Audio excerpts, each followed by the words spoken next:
अस्सलाम वालेकुम क्लास 10 आज की क्लास में बेटा हम फैक्टराइजेशन पढ़ेंगे और चैप्टर नंबर 5। रिसेंटली जो लॉकडाउन से पहले जब आपकी क्लासें हो रही थी बेटा, तो हम लोगों ने एक्सरसाइज 5.1 तक किए थे।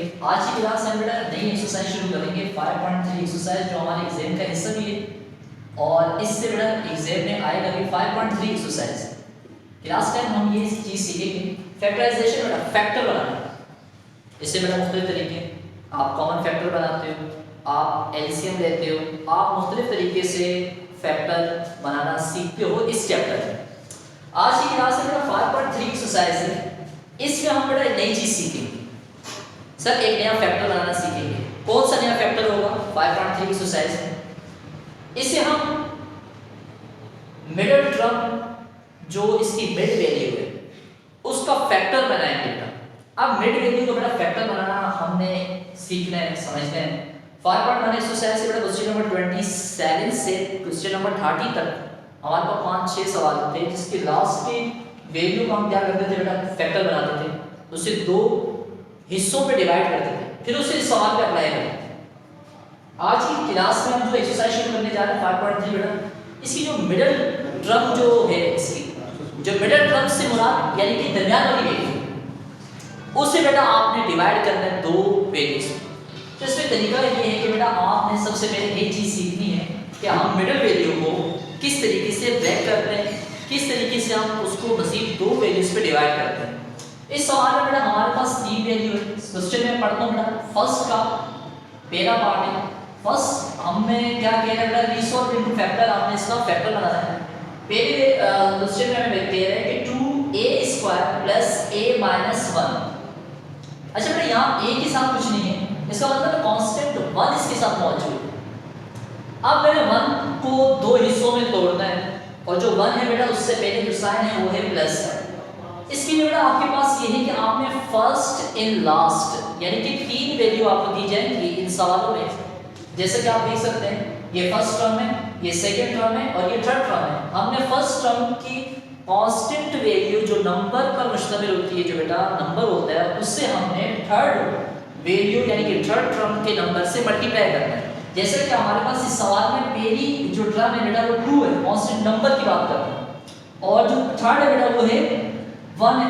फर्स्ट 2 है और लास्ट बेटा आपके पास 1 है। इसका मतलब है जब ये आपस में मल्टीप्लाई होंगे, हमने मल्टीप्लाई ही करना है बेटा। मल्टीप्लाई जब होंगे तो बेटा क्या आ रहा है आपके पास 2। अब बेटा ये 2 आए, 2 1 सा 2, फर्स्ट टर्म आपकी 2 है और थर्ड टर्म इसका 1 है बेटा। 2 ने जब 1 के साथ मल्टीप्लाई किया तो बेटा आपके पास है 2 1 सा 2। मिडिल टर्म हमारे पास बेटा a है, a के साथ कांस्टेंट नंबर जो है वो बेटा 1 है, हमने 1 बनाना है। मेरे पास 2 आ चुके हैं बेटा। अब मैंने इस 2 का फैक्टर बनाना है बेटा।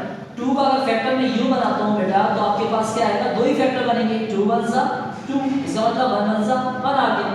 तो 2 और 1 दो फैक्टर हैं, ये दो हैं। हमने इस तरीके से मल्टीप्लाई करने की सूरत में ये आ रहा है, प्लस या माइनस करने की सूरत में दरमियान वाली वैल्यू आएगी। दरमियान में हमारे पास कुछ नहीं है, तो इसका मतलब है कि कांस्टेंट 1 मौजूद है। मैंने 1 बनाना है, मेरे पास 2 है और 1 है। क्या मैं इसको यूं लिख सकता हूं बेटा, प्लस का 2 माइनस का 1, 2 में से 1 गया बेटा, क्या आएगा आपके पास प्लस का 1। इसको अब हम अप्लाई करेंगे बेटा सवाल में। हम यहां पे सवाल को सोल्व करेंगे। आपने लिखा है यहां बेटा सोल्व इक्वल का साइन 2a² प्लस का a माइनस का 1। अब हम बेटा मिडिल टर्म को जो है ब्रेक करने जा रहे हैं, और जब हम इसको ब्रेक करेंगे तो मज़ीद दो वैल्यूज में इसको कन्वर्ट करेंगे। ठीक है बेटा, मैंने आपको तरतीब बता दी है। कांस्टेंट जो नंबर है बेटा उनको आपस में हमने फर्स्ट को थर्ड से मल्टीप्लाई किया, हमारे पास 2 आए, 2 का हमने फैक्टर बनाया। इससे हम फैक्टराइजेशन में फैक्टर पढ़ते हैं, एलसीएम भी पढ़ेंगे बेटा। हमारे पास ये बेटा, अब हम मिडिल टर्म को ब्रेक करने जा रहे हैं, 2a²। मैंने बेटा ये आपको बताया कि 2 में से 1 जब माइनस होगा प्लस का 1 बचेगा। इसी को बेटा सवाल में अप्लाई करेंगे। प्लस का मैं लिखूंगा बेटा 2a माइनस का a, फिर बेटा क्या आएगा आपके पास माइनस का 1। क्लास आप इस चीज को समझना है कि मैंने इसमें क्या किया है कि 2a माइनस a लिखा है, इसका मतलब इसके साथ कुछ नहीं, तो कांस्टेंट 1 है। 2 में से अगर 1 को माइनस कर दे बेटा 1 आता है, इसका मतलब आपके पास जो है वो मिडिल जो टर्म है वो बेटा हम ब्रेक कर रहे हैं। लिहाजा बेटा आपने क्या करना है, कॉमन फैक्टर चूज करने हैं, दो वैल्यू अलग बेटा, दो वैल्यू अलग, लाइन लगाने की जरूरत नहीं है, समझाने के लिए मैं आपकी लाइन लगा रहा हूँ। यहाँ पे देखिए बेटा ये दो वैल्यू है 2a² प्लस का 2a, ये बेटा दो वैल्यू कॉमन है, आपके पास एक नंबर है और एक वेरिएबल है। 2 यहाँ पर भी कॉमन है बेटा, 2 यहाँ पर है, इसका मतलब है 2 को आपने कॉमन लिया, a² बेटा, a सिंपल है, a आ गया बेटा। आपने स्मॉल ब्रैकेट ओपन की, जो बचता जाएगा बेटा आप उसको ब्रैकेट में लिखेंगे, 2 बाहर कॉमन जा चुका, a² का बेटा आपके पास a बचे, प्लस प्लस प्लस आया बेटा, 2a बाहर बेटा ऑलरेडी कॉमन जा चुका है, 2 को 1 टाइम मल्टीप्लाई करेंगे 2 आता है, तो इसका मतलब है यहाँ पर क्या है बेटा आपके पास न्यू पढ़ो बेटा, 2a को 1 से मल्टीप्लाई करेंगे 2a आएगा, बाहर कॉमन जा चुका। यहाँ पे आप बेटा माइनस का साइन दरमियान में, आपके पास यहाँ कुछ नहीं तो कांस्टेंट 1 है, 1 यहाँ पर है, यहाँ पर 1 है, लिहाजा माइनस का 1 आपके पास आ गया कॉमन, और माइनस का दोनों साइन बेटा, इसका मतलब माइनस हमने यहाँ से क्या ले लिया, कॉमन ले लिया। स्मॉल ब्रैकेट बेटा हमने यहाँ पे कॉमन फैक्टर चूज करना है, आपके पास बेटा 1 बाहर कॉमन जा चुका, a बच गया, सर यहाँ पे कुछ नहीं तो प्लस है, माइनस माइनस प्लस हुआ, अब ये बेटा माइनस ऊपर इसके साथ जब स्वरूप होगा माइनस माइनस तो बेटा क्या आएगा आपके पास प्लस, 1 1 से जब मल्टीप्लाई होगा बेटा 1 आएगा, फिर आप ये यूं समझ लीजिए 1 1 सा 1। अब आपके पास बेटा ये कॉमन है, ये कॉमन है, लिहाजा आपके पास दोनों ब्रैकेट सेम आ गए, अल्लाह का आपने क्या लिखना है बेटा a प्लस 1, इन दोनों में से बेटा आपने a को कॉमन ले लिया, ये बच गया, ये बच गया, आपने ब्रैकेट में लिखा 2a माइनस 1, ये बेटा इस सवाल का आंसर है। इसी तरीके से बेटा सवाल नंबर दूसरा भी सॉल्व होगा, आपने कोशिश करनी है बेटा, मैं दोबारा से रिपीट कर लेता हूँ मुख्तसर से टाइम में।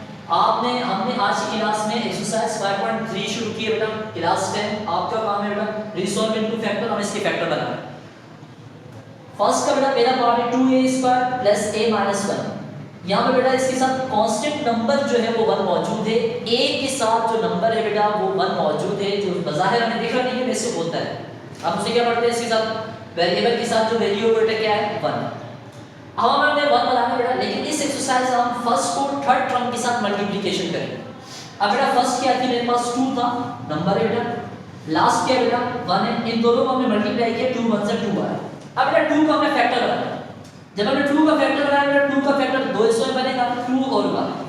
अब हमने प्लस का 1 बनाना है, तो 2 में से 1 को हमने माइनस किया, आप देख सकते हैं 2a² जैसे बेटा वैसे ही लिखा, प्लस का 2a माइनस का a, माइनस का a से इसका बेटा कांस्टेंट यहाँ पे 1 है, 2 में से 1 आया माइनस 1 आपकी जगह, 2 2 का की कॉमन फैक्टर लिया बेटा, इन दोनों में कॉमन क्या है बेटा, नंबर में 2 कॉमन है, वेरिएबल में a कॉमन है, 2a बेटा बाहर कॉमन ले लिया, a बच गया प्लस 1, यहाँ से बेटा क्या कॉमन है माइनस, और कॉमन क्या है बेटा 1, माइनस 1 कॉमन लेने के बाद बेटा हमने इसको सोल्व कर दिया सवाल इस तरीके से। सवाल नंबर 2 और 3 बेटा आप लोगों ने कोशिश करनी है, नेक्स्ट टाइम की क्लास में इंशाल्लाह मैं आपको सोल्व करवाऊंगा। अस्सलाम वालेकुम।